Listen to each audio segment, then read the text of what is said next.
일본이 반도체 핵심 소재인 포토레지스트의 수출을 허가했습니다. 한일 외교장관 회담을 앞둔 가운데 일본의 허가가 어떤 메시지를 담고 있는지 주목됩니다. 취재기자 연결해 알아보겠습니다. 최나리 기자. 네, 채널입니다.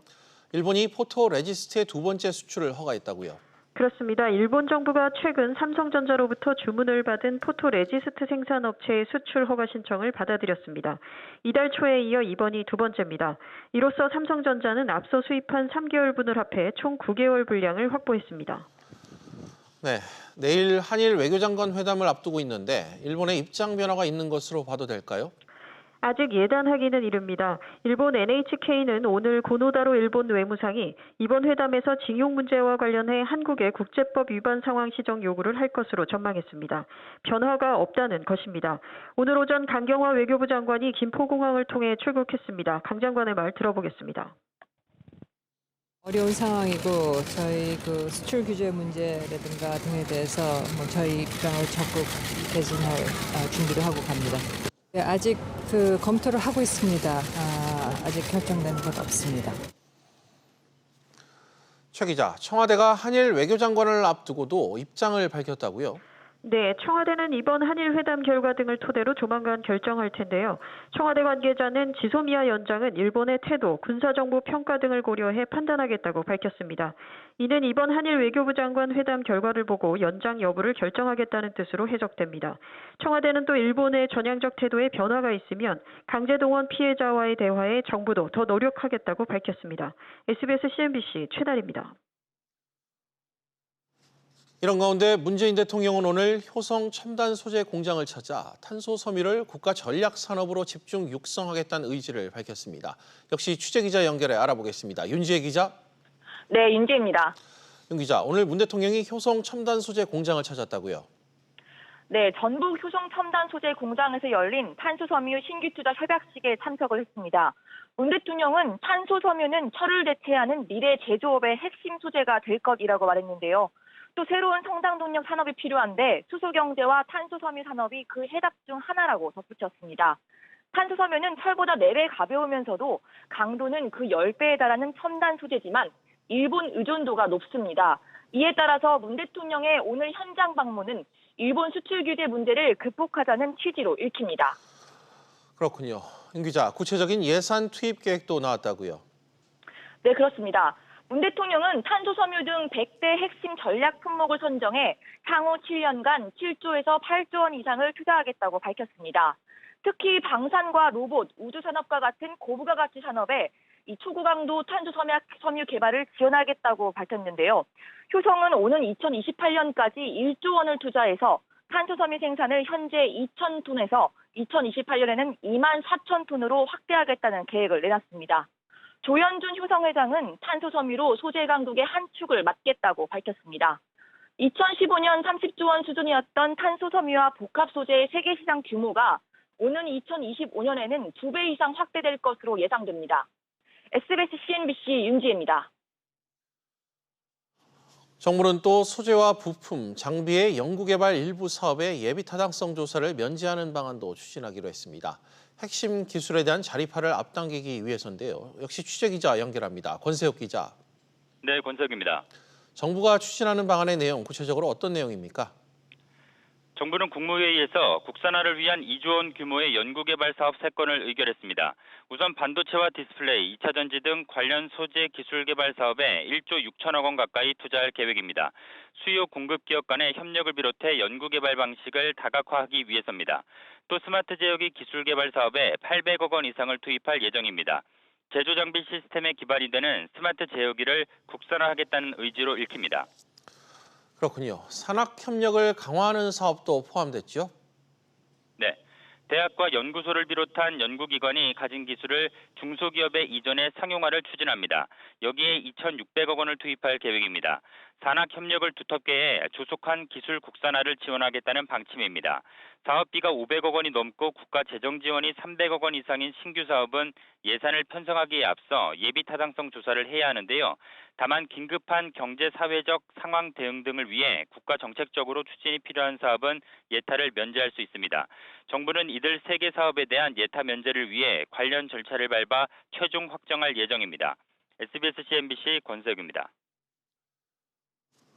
다음 소식입니다. 한국철도공사 코레일이 지난해 적자를 보았는데 흑자로 공시한 것이 감사원 감사 결과 드러났습니다. 코레일 측은 개정된 세법을 고려하지 않고 잘못 계산한 실수였다고 밝혔는데요. 취재기자 연결해 알아보겠습니다. 황인표 기자. 네, 황인표입니다. 코레일이 부실 회계 논란에 휩싸였다고요? 네, 코레일은 앞서 지난해 2,893억 원의 흑자가 났다고 공시했습니다. 그런데 최근 감사원이 결산 감사를 한 결과 실제로는 1,050억 원의 적자가 난 것이 확인됐습니다. 이 감사원은 코레일이 개정된 세법을 고려하지 않고 수익을 계산해 3,943억 원을 과대 계상했다고 밝혔는데요. 그 결과 이 적자 회사가 마치 흑자가 난 것처럼 보였던 겁니다. 이 코레일은 감사원 지적을 받고 장부상 수익을 삭제했다고 밝혔습니다. 이번 일에 대해 코레일은 뭐라고 설명을 하고 있습니까?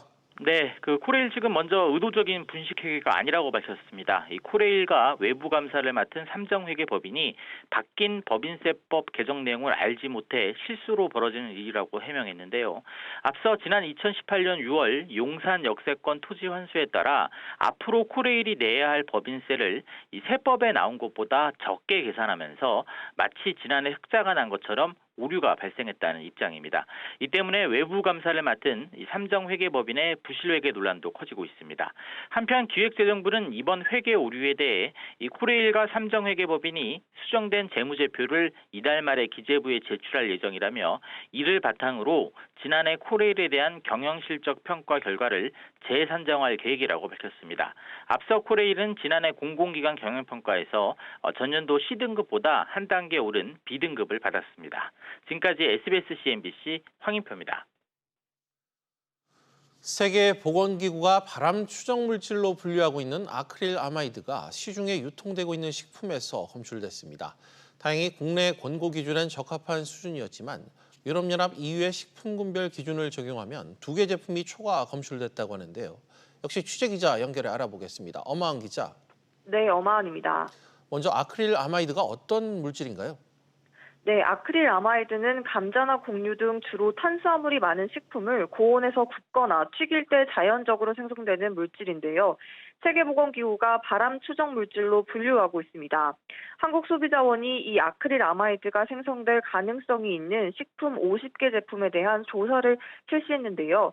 검출이 안 된 제품도 있고 나왔더라도 킬로그램당 최대 510 마이크로그램이어서 식약처가 설정한 잔류량인 권고 기준인 1000 마이크로그램은 넘지 않았습니다. 하지만 유럽 기준을 적용할 경우 감자튀김 1개와 시리얼 1개 제품이 허용치를 초과했습니다. 그렇군요. 유럽 기준은 좀 어떻습니까? 네, 유럽연합은 식품군별로 기준을 다르게 적용하고 있습니다. 예를 들어 감자튀김은 킬로그램당 500 마이크로그램, 시리얼은 150 마이크로그램인데 이번 조사에서 2개 제품이 이 기준치를 초과했습니다. 아크릴아마이드에 자주 노출되면 말초 신경장애를 일으킬 수 있는 것으로 알려졌는데요. 특히 어린이의 경우 단위 체중당 노출량이 성인보다 높고 감자튀김이나 과자류 등에 쉽게 노출될 수 있기 때문에 주의가 필요합니다. 소비자원은 섭취 연령과 제품 특성을 고려한 식품군별 기준 마련이 필요하다고 강조하면서 식약처에 이를 요청할 계획이라고 밝혔습니다. 또 이번 조사를 통해 유럽 기준보다 아크릴아마이드 함량이 높게 검출된 업체에는 자발적 제품 회수와 제조 공정 개선을 권고했습니다. SBS CNBC 엄하은입니다. 아우디 폭스바겐과 이 포르쉐의 경유 차종 일부가 배출가스 조작으로 또 적발됐습니다. 지난해 독일 당국에 적발된 뒤 환경부가 국내 판매 차종에 대한 조사를 실시했는데 모두 8개 차종 10,000대가 넘는 차량에서 불법 조작이 확인됐습니다. 김정현 기자가 보도합니다. 아우디 폭스바겐 코리아와 포르쉐 코리아가 수입 판매한 경유차 1,261대가 배출가스 조작으로 적발됐습니다. 이번에 적발된 경유차는 지난 2015년 5월부터 지난해 1월까지 판매된 아우디 A6와 A7, 폭스바겐 투아렉, 그리고 포르쉐 카이엔 등 모두 8종. 이 가운데 투아렉과 카이엔은 지난해 4월 배출가스 재순환 장치 조작으로 적발된 것과 똑같은 모델입니다. 고속도로를 운행하는 경우에 요소수 분사량을 감소시키는 불법 조작 프로그램이 설정되어 있었습니다. 이들 차종은 모두 유럽 자동차 배출 허용 기준인 유로 6 차량인데 요소수가 부족한 상태에서 시속 100km 이상으로 반복 주행할 경우 분사량을 줄이도록 조작된 것으로 확인됐습니다. 요소수는 미세먼지의 원인이 되는 질소산화물을 줄이는 데 사용되는데 조사 결과 불법 조작으로 인해 질소산화물 배출량이 10배 이상 많아졌습니다. 환경부는 적발된 차량들에 대해 인증을 취소하고 수입 판매사에는 과징금 부과와 함께 형사고발 등의 조치를 취할 방침입니다. 인증 취소된 차량은 앞으로 국내에서 판매할 수 없고 과징금은 아우디 폭스바겐에 최대 79억 원, 포르쉐에 40억 원이 부과될 것으로 추산됩니다. SBS CNBC 김정현입니다. 최근 미국 국채의 장단기 금리가 역전되면서 경기 침체 우려가 커지고 있죠. 환율도 크게 오르면서 불안한 모습을 보이고 있습니다. 이에 대해 정부가 오늘 입장을 내놨습니다. 취재기자 연결합니다. 신윤철 기자, 정부의 오늘 대응 방침 바로 전해주시죠. 네, 오늘 금융당국은 거시금융경제회의를 열고 국내외 금융 외환시장 동향과 주요 리스크 요인들에 대한 대응 방향을 논의했습니다. 정부는 현재 1,200원대의 환율 수준이 적절하지 않으며 환율 문제가 미중 무역 분쟁과 중국 환율 조작국 지정, 홍콩 시위 등 외환시장의 변동성이 확대된 영향을 받은 만큼 이를 지속적으로 모니터링하고 있다고 밝혔습니다. 또 만약 급격한 수급 쏠림이나 시장 불안이 발생할 경우 선제적이고 단호한 조치를 취할 것이라고 설명했는데 정부가 외환시장에서 쏠림 현상이 발생할 때 선제 대응하겠다고 밝힌 것은 이번이 처음입니다. 다만 우리나라의 외환 보유액 등 대외 건전성 측면이 양호하고 글로벌 신용평가사들도 한국의 신용 등급을 안정적으로 유지하고 있다며 외환시장에 대처할 능력이 충분하다고 설명했습니다. 그렇군요. 경기 침체 우려도 커지고 있는데 정부가 이에 대해 어떻게 언급했습니까? 네, 금융당국은 미중 무역 갈등과 일본의 수출 규제 등이 중첩돼 우리 경제가 어려운 상황이지만 실물 경제나 금융 시스템 차원의 위기와는 거리가 멀다고 밝혔는데요. 특히 미국의 금리 역전 현상에 대해 경기 침체 신호로 보기에는 이르다는 입장을 내놨습니다.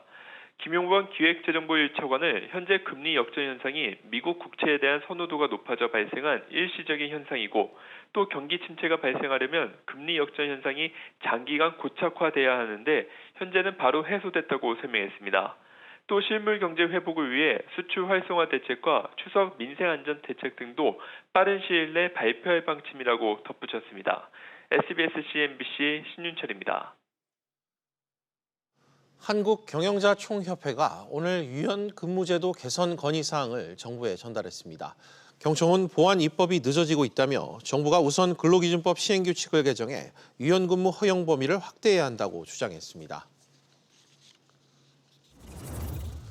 국내 은행들의 부실 채권 비율이 2분기 소폭 하락했습니다.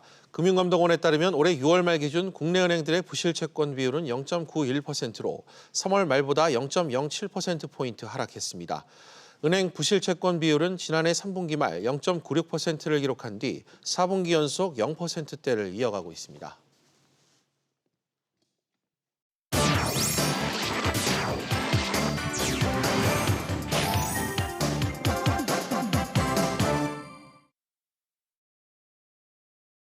주요 이슈를 체크해보는 시간, 이슈 체크 오늘입니다. 그럼 먼저 첫 번째 이슈부터 보도록 하겠습니다. 화면 보시죠.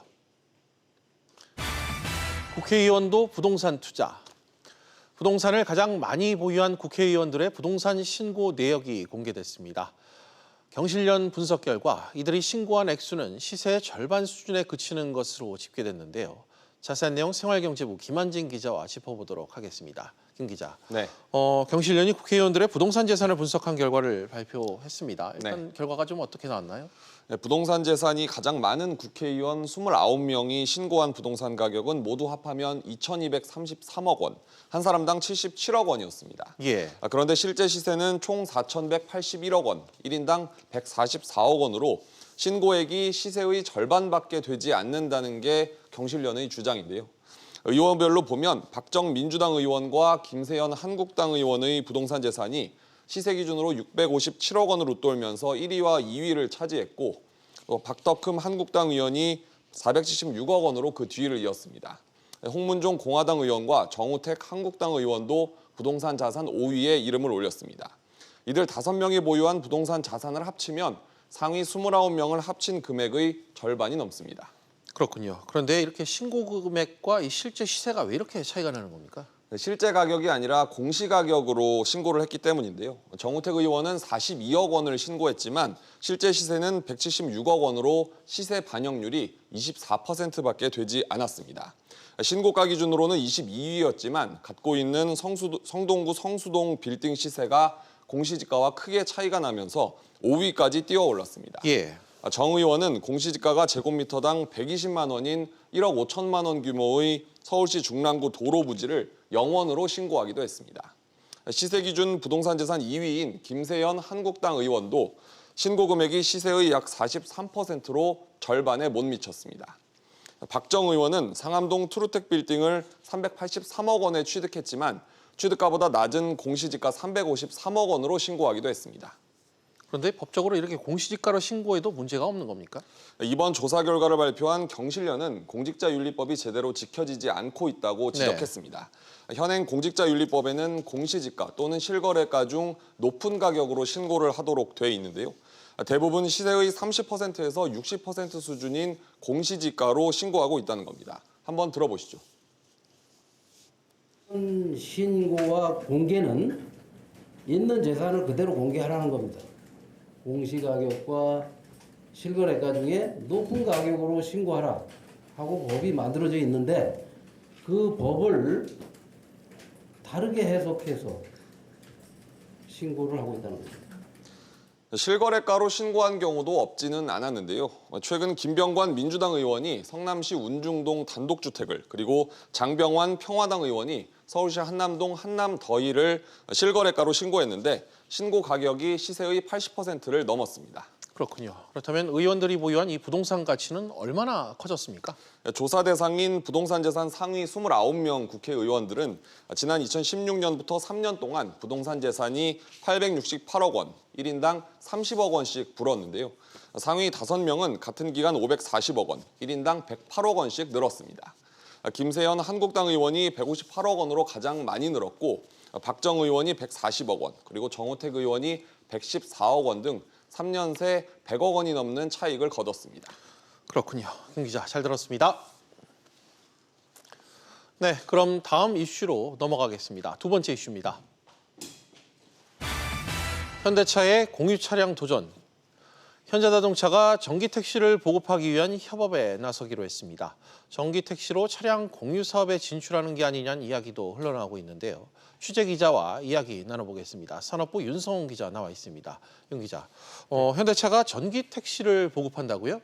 네, 현대차는 서울시에 전기택시를 보급하기 위해 서울 개인택시 운송조합과 협업하기로 했습니다. 서울시는 오는 26일부터 10월까지 전기택시 사업자 2차 모집을 시작하는데요. 서울시가 계획하고 있는 전기택시 보급 규모는 올해 3,000대입니다. 1차 모집에선 441대가 신청했고 현재 2,559대가 남았습니다. 선정이 되면 서울시에서 900만 원, 정부에서 900만 원을 지원해 대당 1,800만 원을 보조금으로 받게 됩니다. 윤 기자, 현대차가 이 전기차만 공급하는 겁니까? 아니면 이걸 넘어 카카오나 우버 같이 공유 차량 서비스를 좀 하게 되는 겁니까? 현대차는 전기택시 공유 플랫폼은 검토하고 있지 않다고 밝혔습니다. 택시 운송조합 관계자도 결정된 것이 없다고 밝혔는데요. 이처럼 현대차의 전기택시 공유 플랫폼 진출은 불투명한 상황입니다. 현대차가 마카롱 택시를 운영하는 KST 모빌리티에 50억 원을 투자한 것을 고려하면 어느 정도 차량 공유 서비스에 관심을 갖고 있다고 볼 수 있습니다. 하지만 전기택시 공급을 본격적인 모빌리티 사업 진출로 해석하기에는 무리가 있어 보입니다. 그렇지만 현대차가 이 해외 공유 플랫폼에는 적극 투자하고 있지 않습니까? 네, 현대차는 해외 차량 공유 사업에 수천억 원을 투자하며 적극적인 투자 행보를 이어가고 있습니다. 현대 기아차는 올 상반기에 인도의 1위 모빌리티 플랫폼 업체인 올라에 3억 달러 투자를 결정했습니다. 또 동남아시아의 최대 모빌리티 플랫폼 업체인 그랩에 대해서도 2억 7,500만 달러를 투자하기도 했는데요. 미국, 호주 등 세계 각지에서 모빌리티와 관련한 협업 사업을 추진하고 있습니다. 네, 현대차가 이렇게 이 모빌리티 사업에 관심을 갖고 있는 배경, 업계에서는 어떻게 좀 분석하고 있습니까? 현대차가 모빌리티 사업을 미래 먹거리 사업으로 보고 있기 때문입니다. 차량 제조에서 실생활 운영 서비스까지 산업 영역 확대를 꾀하고 있는데요. 이런 변화는 자동차 업계 전반에 부는 변화의 바람에도 부합합니다. 정의선 현대차 수석 부회장은 지난해 자동차 산업의 변화에 적극적으로 대응해 스마트 모빌리티 솔루션 제공 기업으로 거듭나겠다라고 강조했는데요. 전문가 이야기 들어보시죠. 고려 중에 하나인 모빌리티 쪽 위해서 해외 투자를 활성화할 수밖에 없고요. 미래 먹거리를 놓치지 않겠다는 하나의 힘이다 이렇게 볼 수가 있어서 그렇습니다. 해외 투자는 더 늘어날 것으로 보고 있습니다. 현대차는 공유 플랫폼 외에도 미래 먹거리 산업을 위해 투자를 진행하고 있는데요. 현대 기아차는 올 상반기에 국내외 스타트업에 1,000억 원 이상을 투자했습니다. 특히 얼굴인식 AI 등 미래차 기술 개발과 관련된 해외 투자 스타트업에 800억 원 가까이 투자했습니다. 네, 윤 기자 잘 들었습니다. 비즈플러스 계속해서 오후 토론으로 이어가겠습니다. 오후 토론은 시청자 여러분들도 유료 문자 100원으로 의견 보내주시면 실시간 토론에 참여하실 수 있습니다. 샵 3698번으로 많은 참여 부탁드리겠습니다.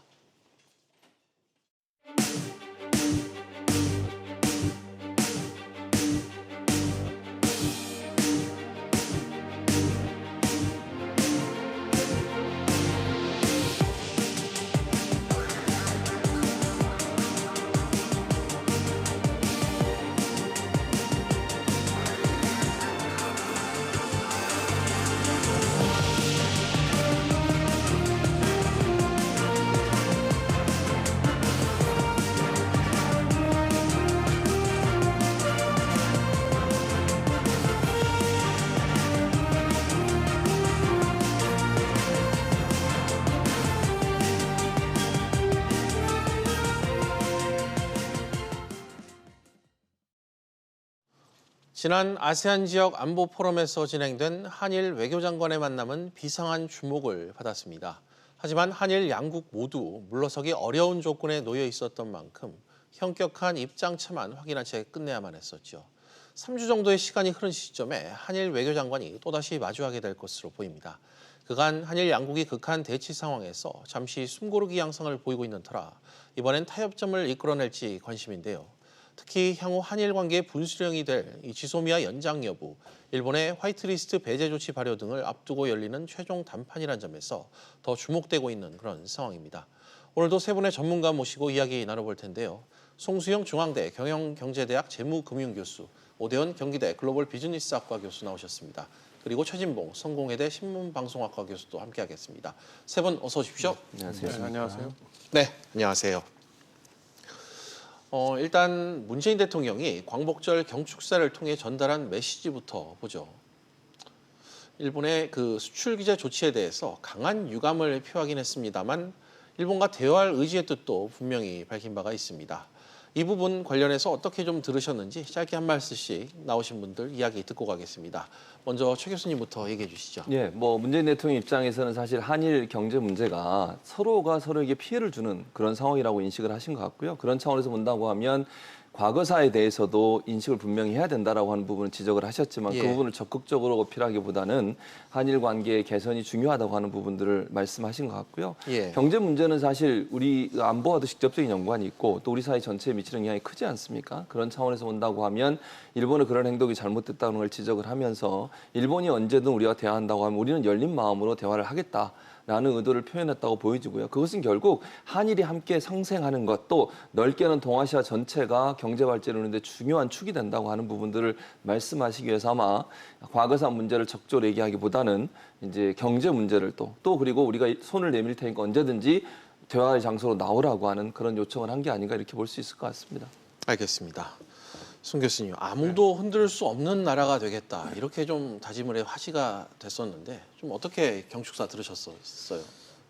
이제 아무도 흔들 수 없는 나라라는 것이 이제 경제적으로 자립을 하되 어떤 경제 문제가 외부에서 영향을 미치려고 했을 때 그 영향으로부터 조금 자유로울 수 있거나 버텨낼 수 있는 힘을 갖추는 것이 중요하다.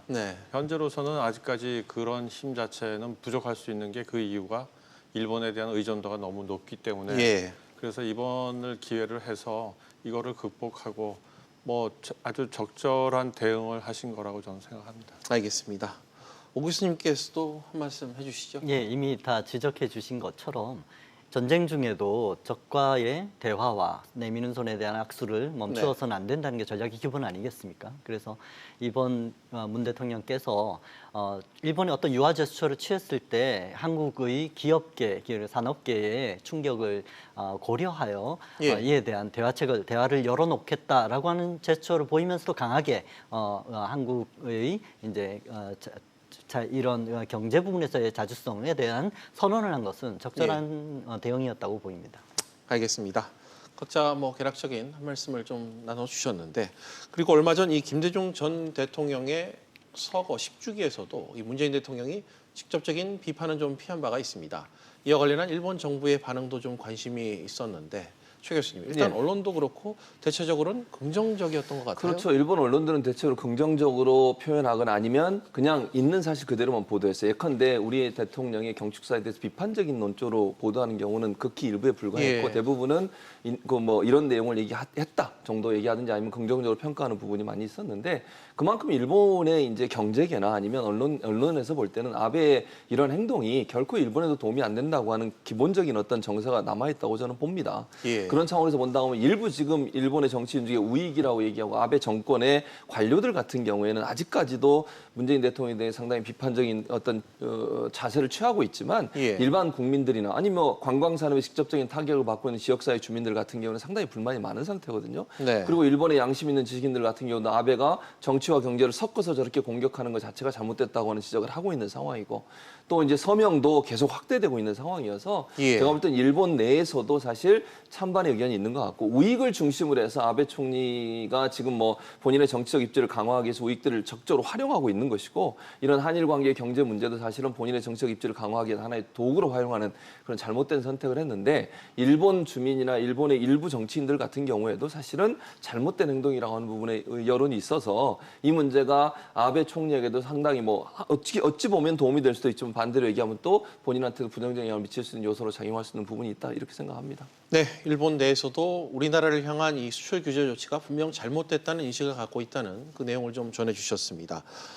하지만 오 교수님, 고노다로 일본 외무상의 경우 방금 최 교수님 말씀하신 것처럼 문재인 대통령을 좀 지적하면서까지 기존의 강경적인 입장을 좀 견지했단 말이죠. 그럼 일본 정부 내에서도 좀 온도차가 좀 어느 정도는 있다고 봐야 되겠죠? 예, 이 사태가 길어지다 보니까 일본 정부 내각 내에서도 이런 이견들이 있다는 것이 이제 조금씩 흘러나오면서 이것이 이제 아베를 중심으로 한 일부의 극우 세력이 좀 독단적으로 했던 것이 아니냐는 게 밝혀졌고, 또 아소다로 외상 같은 경우에 고노다로 외상 같은 경우에는 특이하게도 그 정부 내에서 좀 지지를 받지 못하고 있구나라는 얘기까지 들리고, 좀 외교를 책임지는 사람으로서 하지 않을 같은 얘기를 많이 하지 않습니까? 그래서 이런 거를 보면서 일본 내에서도 균열이 생기고, 마이니치 같은 이런 좀 중도적인 그런 언론에서는 또 이게 실익이 뭐냐, 이건 좀 빨리 끝내는 게 좋겠다라는 얘기들도 나오는 거로 봐서 일본 내부에서도 이런 것이 이제 지금 정리가 되어가고 있지 않은가 생각합니다. 분명 처음에 일관된 입장에서도 일본 내에서도 이견이 계속해서 나오고 있다는 두 분의 교수님께서의 지적사항이 있으셨습니다. 이런 가운데 일본 정부가 반도체 핵심 소재 가운데 하나죠. 포토레지스트의 수출을 추가로 허가했다는 소식이 들려왔습니다. 송 교수님, 포토레지스트의 경우 이 에칭가스 등과 달리 군사 전용 가능성이 없는 것으로 알고 있습니다. 그래서 애초 수출 규제 명분도 없었다는 지적이 나오고 있었고요. 좀 어떠세요? 코에 갖다 붙이면 코걸이가 되고 귀에 갖다 붙이면 귀걸이가 되듯이 사실 무려 1,100개 이상의 그 품목 같은 거가 군사적으로 전용됐다 하고 그거를 우기면서 그거에 대해서 그렇지 않다는 걸 증명해라, 이렇게 요구하게 되면 굉장히 힘든 상황이 되는데요. 사실 지금 현재로서는 아베 정권에서는 지금 외교적으로 어떤 이득을 얻은 것도 별로 많지 않고, 거기에다가 경제 문제로 처음에 접근을 해서 어떤 굴복을 얻어내려고 했는데 그게 결국 실패하다 보니까 내부적으로 비판도 받게 되고, 특히 저는 정치학자는 아니지만은 결정적인 것이 공명당에서 개헌에 대해서 공개적으로 반대한 것이 상당히 그 아베 정권 내부에, 특히 제가 정권이라 하면 자민당 안에서도 아베 계열과 그렇지 않은 사람들이 있지 않겠습니까? 그러다 보니까 그런 부분에서 좀 상당히 내부적으로 취약성을 드러내고, 그런 면에서 계속해서 경제 문제를 가지고 질질 끌다가는 네. 이래저래 민심도 잃게 되고 뭐 이렇게 정권도 사실 지배 세력을 많이 잃게 될까봐 아마 지금 현재 요런 정도로 서로 이제 조금씩 물러나는 명분을 쌓는 것이 아닌가 싶습니다. 알겠습니다. 실제로 뭐 이 건의 경우 일단 수출이 좀 하나씩 추가로 풀리고 있지만 다른 품목들 또 에칭가스 같은 경우는 여전히 허가가 그렇죠. 나오고 있지 않잖아요. 그렇죠. 예. 근데 에칭가스 같은 경우는 이제 뭐 반도체 공정뿐만 아니라 특히 반도체 회로를 그러니까 거기다 식각해서 예. 넣을 때 굉장히 중요한 건데 이쪽 부분에 대해서는 이제 순도가 국내에서도 기업들이 좀 있긴 하지만 순도에서 좀 경쟁력이 뒤지게 되고 아직까지는. 네. 네. 그리고 뭐 중국산을 도입한다 그래도 그거를 한번 테스트를 해보려고 하면 시간이 걸리긴 하지만 예. 결국은 이거는 수출하지 못하는 일본 기업한테도 좀 안 좋습니다. 왜냐하면은 예. 어차피 반도체에 대해서 가장 많이 생산하는 것이 한국 삼성하고 SK가 지금 데이터에 따르게 되면 세계적인 DRAM과 낸드 시설 설비에 대해서 64%와 43%를 차지하고 있습니다. 예. 이렇게 되면 가장 큰 그 물건을 사다 에칭가스를 쓰고 싶어하는 에칭가스를 사갔던 두 예, 기업들이 그렇게 되니까는 고객을 잃게 되니까는 그 기업 입장에서는 이거 판매할 수도 없고 그렇다고 큰 고객을 잃게 만들어 놓고 그러면 이제 정권에 대해서 당연히 압박을 가하겠죠. 뭐 기부금을 낼 수도 없고 정치자금에 네. 대한 지원도 하지 않겠다는 예, 예. 뭐 내부적인 그 갈등은 얼마든지 있었을 거라고 봅니다. 예, 일본 내부 기업들 입장에서도 상당히 불만 섞인 시각이 존재하고 있다는 점을 지적을 해주셨습니다. 일단 일본 정부의 이런 움직임을 두고서 해석이 좀 갈리고 있는데요.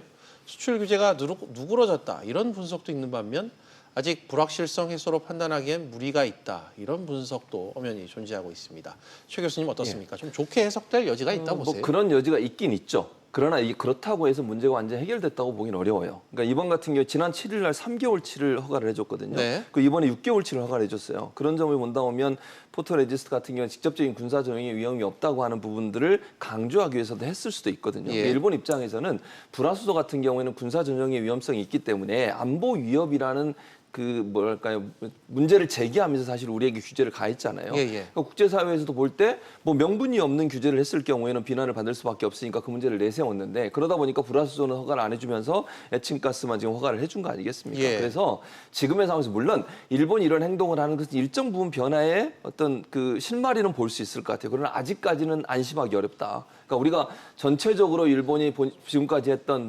화이트 리스트에서 우리를 제외한 거 철회하고 뭐 수출도 좀 자유롭게 할 수 있도록 하는 제도로 가지 않는 이상은 아직은 우리가 마음을 놓을 수 없는 상태이기 때문에 우리도 긴장하는 가운데 일본의 추이를 좀 지켜봐야 되겠다 이렇게 생각이 됩니다. 네, 오 교수님도 일본의 이 수출 규제 이 찔끔 허가 이게 좀 미묘한 좀 변화의 시발점으로는 보여지지만 전반적인 그 변화의 태도로는 보기 좀 이르다는 시각이신 거죠? 예, 정확히 지적하신 것처럼 문 대통령께서 지금 이 유화의 제스처를 취한 것도 그 직전에 이런 찔끔이지만 예. 일본에서 어떤 그동안에 아주 강경으로만 나오던 일변도에서 조금의 변화 시그널을 보였다는 점에서는 분명히 긍정적인 예. 대화의 실마리를 틀 수 있는 정도는 됐을 것 같아요. 하지만 지금 교수님께서 지적해 주신 것처럼 28일 날 화이트리스트에서 우리나라의 산업에 대한 배제가 전면적으로 이루어지느냐 이게 좀 사실 결정적인 예. 계기가 될 것으로 보고 아직 좀 지켜봐야 될 것 같습니다. 알겠습니다. 일부에선 일본이 이 정상적인 수출 허가를 진행하고 있다. 이 점을 국제사회에 주장하기 위한 일종의 명분 쌓기가 아니냐 이런 해석도 나오고 있습니다. 송 교수님, 제가 방금 말씀드렸던 이 부분을 어떻게 좀 보고 계십니까? 예, 그럴 가능성이 저는 많다고 보는데요. 왜냐하면 이게 아베 정권에서 생각하는 거와 저희가 일본의 일반 시민들이라든지 우익 쪽에 있지 않은 분들, 그다음에 네. 경제계에 있는 분들이 생각하는 것은 상당히 의견 차이가 있을 수 있지 않겠습니까? 예. 근데 저희가 이제 그 대응을 하는 데 있어서는 그 차이를 분명히 잘 파고들었다고 생각합니다. 노 일본이 아니라 예. 노 아베 하는 식으로 접근한 것은 상당히 의미 있는 거고요. 예. 그런 의미에서 보면은 지금 현재 아베 정권과 특히 그 세코 그 경산성 장관이라든지 그다음에 고노다로 외상이라든지 아소다로 내상이라든지 이런 분들 같은 경우는 사실 아베와 가장 그 의견이 일치하는 부분입니다. 예. 그래서 이 사람들은 현재 그 자기네들 주장을 누그러뜨리지는 않고 예. 어떻게든지 이걸 피해가려고 하는데 저는 이번에 이 경제 문제를 건드린 거는 사실 뭐 안보 문제 이것이 본질적인 이유가 되기 때문에 그런 것이 아니라 조용하게 뒤에서 경제적 압력을 넣을 수도 있으니 알아서 굴복을 좀 하고 국제법을 지키라는 주장을 계속하면서 65년도 예. 그 체제로 돌아가라, 그걸 준수해라라는 거를 이제 요구하는 건데요. 지금 그것이 경제 문제로 확대가 돼서 이 부분에 대해서 특히 지난번 저희 아시아 지역 포럼에서 예. 이런 얘기 나왔죠. 중국하고 특히 싱가포르가 아니 우리가 왜 화이트리스트에 이제까지 안 들어 있었다는 것 자체도 몰랐다. 당시에 더 되려 확대할 필요가 있다는 게 그래가지고 나왔었죠. 확대해야지 이거를 싱가포르 같이 경제적으로 뛰어난 나라한테도 예. 이거를 허용하지 않는다는 것이 더구나 한국만 허용하고 있으면 어떻게 하냐 이런 불만이 나왔지 않습니까? 예. 저는 그래서 왜 그러면 일본에서는 특히 한국만 허용하고 있었을까? 이 부분에 대해서 좀 생각을 했는데요. 일종의 한국한테 우리가 너희한테 이렇게 혜택을 주고 있으니 예. 알아서 그동안에 좀 기어달라. 그러한 암묵적 네. 관계가 있었다가 네. 요번에 그것이 성립되지 잘 작동하지 않으니까는 빼겠다.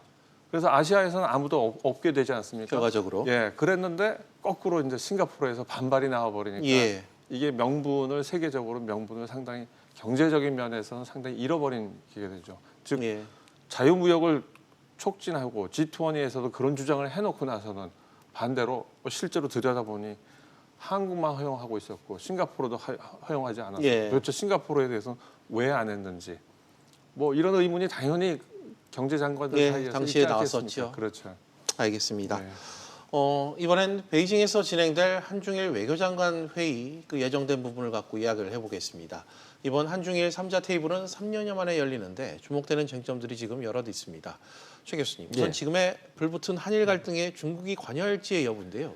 좀 전망을 중국의 개입 가능성 어떻게 보고 계십니까? 중국은 아마 그러고 싶을 거예요. 그러니까 중국 입장에서는 이 미국이 사실은 중재를 안 하면서 한일 관계 갈등을 본인들 만약 푼다고만 하면 엄청나게 동북아에서 또 한일 중간에서 역할을 할 수 있는 그런 상황이 되지 않겠어요. 예. 중국 입장에서는 아마 중국의 영향력 확대를 위해서라도 뭔가 역할을 하고 싶어 할 겁니다. 그러나 중국이 우리나라와 일본에 영향을 미칠 수 있는 영향은 상당히 제한적이거든요. 그러니까 미국하고 약간 차이가 있어요. 미국은 한미 동맹이라는 것도 있고 일본도 미국과 군사적으로 아주 밀접한 관계를 맺고 있는 상황 아니겠습니까? 또 주일 미군도 주둔하고 있고 이런 상황에서 미군의 역할은 한국이나 일본이나 좀 더 목소리를 더 깊이 들어야 되는 상황이지만 중국 같은 경우에는 그런 상황이 아니기 때문에 제가 볼 때는 한일 외교장관 두 사람이 만나서 문제를 풀 수는 있을지 모르겠지만 중국의 역할은 제한적일 수밖에 없다. 그러니까 본인들은 원하지만 실제 성과를 내기는 상당히 어렵지 않겠나 이렇게 전망이 됩니다. 알겠습니다. 오 교수님께서는 중국의 역할론 이 부상 전망 어떻게 좀 보고 계세요?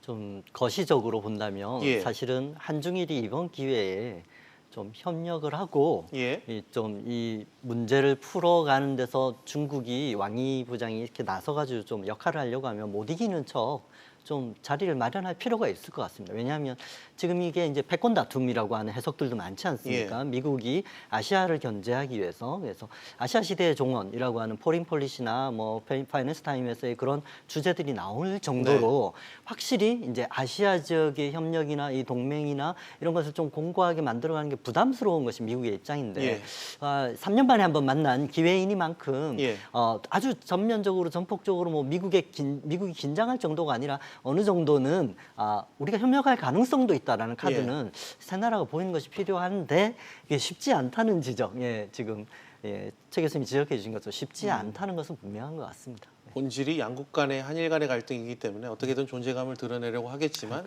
효과는 좀 제한적일 것이다. 그런 지적을 좀 해주신 것 같습니다. 만약 중국이 한일 갈등 해결을 위해 적극적인 이 제스처를 보인다 해도 문제는 미국의 존재일 겁니다. 한일 양국 모두 경계심을 갖지 않겠냐 이런 전망도 일부 나오고요. 송 교수님, 이 부분은 어떻게 봐야 됩니까?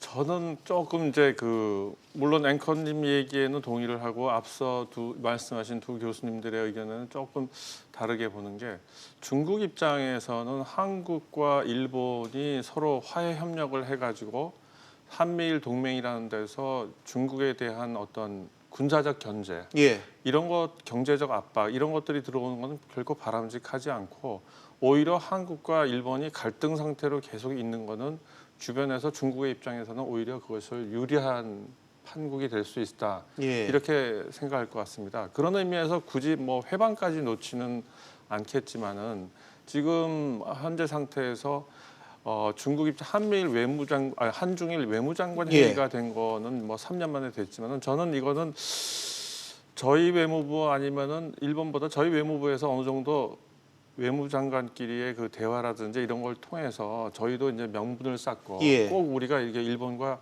적대 관계를 하려는 건 아니다. 그런 의미에서 활용한 면이 크고요. 그다음에 중국 입장에서는 거기서 그 둘 사이의 갈등을 꼭 뭐 중재한다기보다 그래 만나는 장소를 한번 제공해 줄 테니 얘기를 하되 그 부분에 있어서 중국은 이것이 지속되는 것이 오히려 정치적 군사적으로는 유리하고 단지 이제 경제적으로 봤을 때는 이것이 이제 중국으로부터 대체 산업이나 대체 원료를 찾는다면은 중국 입장에서도 나쁘진 않겠죠. 그랬을 때 이제 미국이 변수가 되는데 이거를 어떻게 미국이 압박을 하는 식으로 해결을 하는 식으로 나올지 이 부분에 대해서는 좀 여러 가지 더 생각을 해봐야 되기 때문에 지금 당장 이렇게 탁 얘기하기는 좀 힘듭니다만은 저는 이거 부분은 중국이 직접 중재를 나서서 했기 때문에 이런 것이 성사됐다기보다는 이런 거 기회가 혹시 생겼을 때 한국이나 일본에서 서로 한번 서로 명분 쌓기로 얘기를 해보자 하는 게 아니었을까 싶습니다. 알겠습니다. 가장 관심을 끄는 건 역시 한일 외교장관, 외교수장 간의 만남일 텐니다. 특히 이번 만남이 지소미아 연장 여부를 결정해야 하는 이 시한 직전에 이루어진다는 점에서 지금 주목을 해야 될 것 같은데 최 교수님, 일단 해외 실마리가 좀 잡힐지가 관심사죠? 그렇습니다. 사실 이제 지난번 만남에서는 냉랭하게 끝났잖아요. 아무런 성과 없이 그렇게 끝났는데 이번 회담이 이제 내일 아마 열릴 것으로 예상이 되는데 내일 회담에서 어떻게 결과가 나오느냐가 지소미아 연장 문제와 연관돼 있다고 봅니다. 만약에 내일도 지난번과 같이 그런 어떤 회담으로 끝나버린다고 하면 우리 입장에서는 지소미아 카드를 더 적극적으로 검토할 가능성이 있어요. 물론 그렇다고 해서 뭐 회담이 이렇게 제대로 안 이루어진다 해서 바로 할 거냐 이거는 좀 논란이 될 수 있겠지만 그러나 지소미아 카드를 더 적극적으로 검토할 수 있죠. 지금의 상황보다는. 그리고 이제 만약에 일본이 어떤 태도의 변화든 조금 더 유화적인 태도로 나오게 되면 이걸 조금 더 연장할 수 있도록 하는 그런 계기는 마련될 거라고 봅니다. 또 지소미아 연장의 문제와 28일 날 실제로 시행령이 발효되는 것과 또 다른 차이가 있거든요. 거기도 연관돼 있다고 저는 봐요. 일본 입장에서 한국이 이번에 만약 외교장관 회담에서 지난번에 우리가 1+1 또 플러스 알파까지도 우리가 제안한 적이 있어요. 이 문제가 만약에 테이블에 올라서 어느 정도 실마리를 찾아간다고 하면 징용 문제 때문에 시작이 됐으니까 징용 배상 문제가 한일 외교장관 사이에 어느 정도 해결이 실마리를 찾는다고 하면 저는 또 다른 형태의 급물살을 탈 가능성도 있다. 지소미아 문제는 아니면 화이트리스트 목록에서 우리를 제외한 이걸 처리할 수도 있는 그런 것까지도 생각해 볼 수 있다. 그래서 내일 회담이 어떤 형태로 풀리느냐에 따라서 사실은 여러 가지 그 다른 변수들이 나올 가능성이 있다고 보여집니다. 알겠습니다. 앞서 얘기도 좀 해봤지만 양국의 강경 대응 기류가 한층 잦아든 이 분위기에서 일본의 극한 대치는 좀 피하지 않겠냐 이런 분석이 계속 나오고 있습니다. 방금 최 교수님께서도 말씀하셨고요. 송 교수님은 내일 전망 좀 어떻게 하십니까? 네, 저도 그렇게 현재 상태에서 특별한 변화를 가져오기도 극적인 변화를 가져오기도 힘들 것 같습니다. 현재 상태에서 진행되는 걸 보면서 했을 텐데 이제 서로 회담을 할 텐데 저는 일본이 왜 이 한중일 외무회담에 응하고 거기서 참여하고 이렇게 했을까?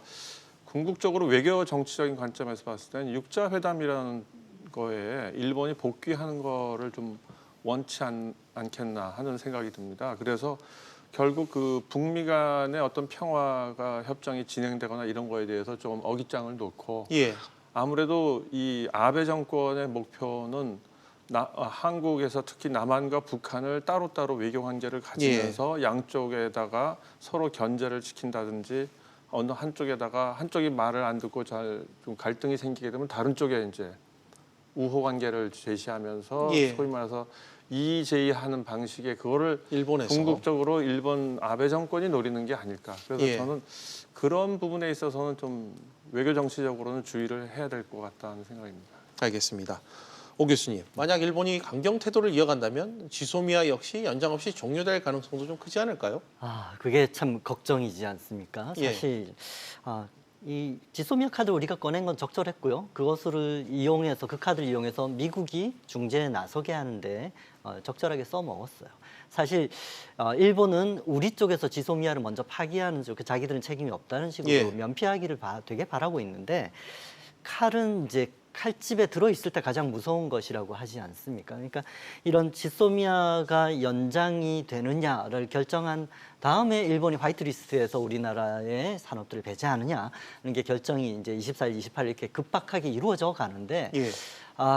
그렇게 지소미아가 파기될 정도로 일본이 강경하게 나온다면 우리가 이제 강경화 장관께서 출국하면서도 이거는 지금 다 오픈돼 있다, 결정된 건 없다라고 했듯이 우리는 끝까지 이 카드를 가지고 좀 협상을 이끌어내고 타협을 만들어내는 실마리로 삼는 것이 가장 합리적이지 않을까, 전략적이지 않을까 싶습니다. 알겠습니다.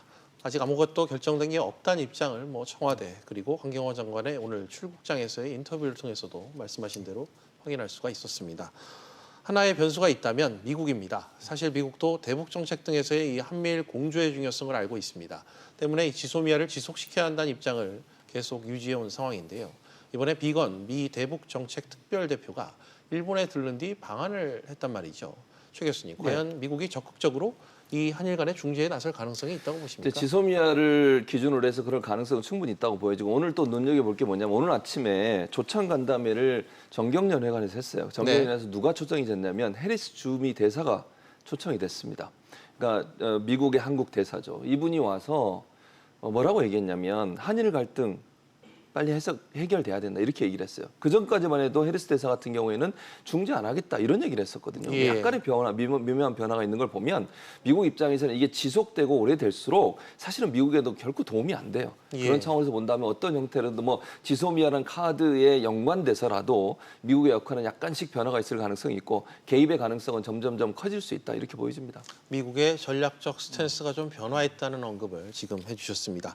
끝으로 오 교수님 생각도 좀 들어보고 싶습니다. 어떻습니까? 예, 사실 미국이 좀 전향적으로 나서가지고 역할을 해준다면 가장 이상적일 것 같습니다만 또 기본적으로는 최 교수님 의견에 이제 모두 다 동의하시면서 좀 걱정되는 부분은 4차 산업혁명 이후에 미국이 주장하는 바도 그렇고 리쇼어링, 즉 미국 내에 들어와서 생산을 해라. 그래서 이제 글로벌 밸류 체인은 전만큼 중요하지 않다라고 하는 입장이 또 나타나고 있기 때문에 사실 이번 사태 이후에 삼성이나 SK가 타격받을 거에 대비해서 일본이나 미국의 반도체 업체들은 증산을 하는 계획을 세우고 지금 그걸 실제 진행하고 있지 않습니까? 그래서 이런 면에서 자국의 이익에 민감한 미국의 입장이 꼭 우리를 위해서 어떤 제스처를 취해주지 않을 수도 있다라는 점에 대해서 우리가 대비해야 되지 않을까, 최악의 경우를 대비해야 되지 않을까 하는 생각도 하게 됩니다. 알겠습니다. 미국의 단지 그 중재 가능성뿐만 아니라 미국의 그 실리와 우리의 중재는 또 좀 나눠서 봐야 된다는 지적을 오 교수님께서 주셨습니다. 일단 베이징에서 열릴 외교장관 회의가 상당히 큰 변수가 될 것 같습니다. 계속 관심을 갖고 지켜봐야 될 것 같습니다. 오늘 세 분 말씀 여기까지 듣도록 하겠습니다. 세 분 나와주셔서 고맙습니다. 네, 감사합니다.